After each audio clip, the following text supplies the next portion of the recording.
పోలవరం జిల్లా చింతూరు ఏజెన్సీలో ఇసుక సామాన్యులకు అందని ద్రాక్షలా మారింది. అధికారుల నిర్లక్ష్యంతో ఇసుక ధర అందలమెక్కింది.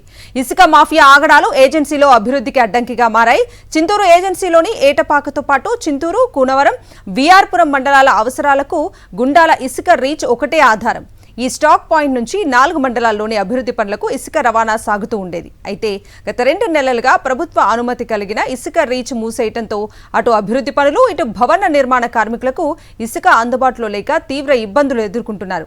కూటమి ప్రభుత్వం ఏర్పడిన తర్వాత గుండాల ఇసుక రీచ్లో ఇసుక లోడింగ్ కాంట్రాక్ట్ను బిహారీ గ్రూప్ సంస్థకు అప్పగించింది. అయితే పోలవరం జిల్లాకు ఇన్ఛార్జ్గా వ్యవహరిస్తున్న ఒక మైనింగ్ అధికారికి బిహారీ సంస్థకు మధ్య ఏర్పడిన విభేదాలతో ఉద్దేశపూర్వకంగానే ఇసుక రీచ్లో లోడింగ్ పనులకు ఆటంకాలు కలిగిస్తున్నారనే ఆరోపణలు వినిపిస్తున్నాయి.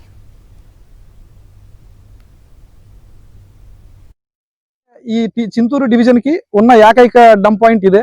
మొత్తం 4 మండలాల్లో ఎలాంటి అభివృద్ధి కార్యక్రమాలు జరగాలన్నా, ఏ ఇల్లు కట్టుకునే లబ్ధిదారులకైనా ఎవరికైనా మెయిన్ కేంద్ర బిందువు గుండాల్లో ఉన్న ఇసుక రీచ్. అలాంటి ఇసుక రీచ్ ని క్లోజ్ చేసి ఎంతో మంది భవన నిర్మాణ కార్మికులకు, అలాగే లబ్ధిదారులకి ఎంతో నష్టం చేకూరుస్తున్న ఈ మైనింగ్ అధికారుల మీద ఖచ్చితంగా చర్యలు తీసుకోవాలని మేము డిమాండ్ చేస్తా ఉన్నాం. ఇక్కడ ఇసుక ఇవ్వలేకపోవడం వల్ల రాత్రిపూట అక్రమంగా ఇసుక తోలుతూ ఉన్నారు ట్రాక్టర్ వాళ్ళు. దానివల్ల ఎన్నో ప్రమాదాలు జరుగుతూ ఉన్నాయి.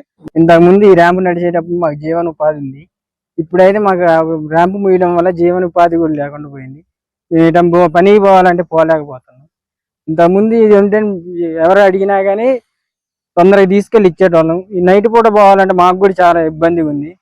చాలా వరకు మాకు జీవనోపాధి వరకు అయితే ఇది ఉన్నంత వరకు నడిచింది. ఇప్పుడు లేదండి, చాలా ఇబ్బంది పడుతుంది. మరిన్ని అప్డేట్స్ కోసం ఛానల్ ను సబ్స్క్రైబ్ చేయండి. నోటిఫికేషన్స్ కోసం బెల్ ఐకాన్ పై క్లిక్ చేయండి.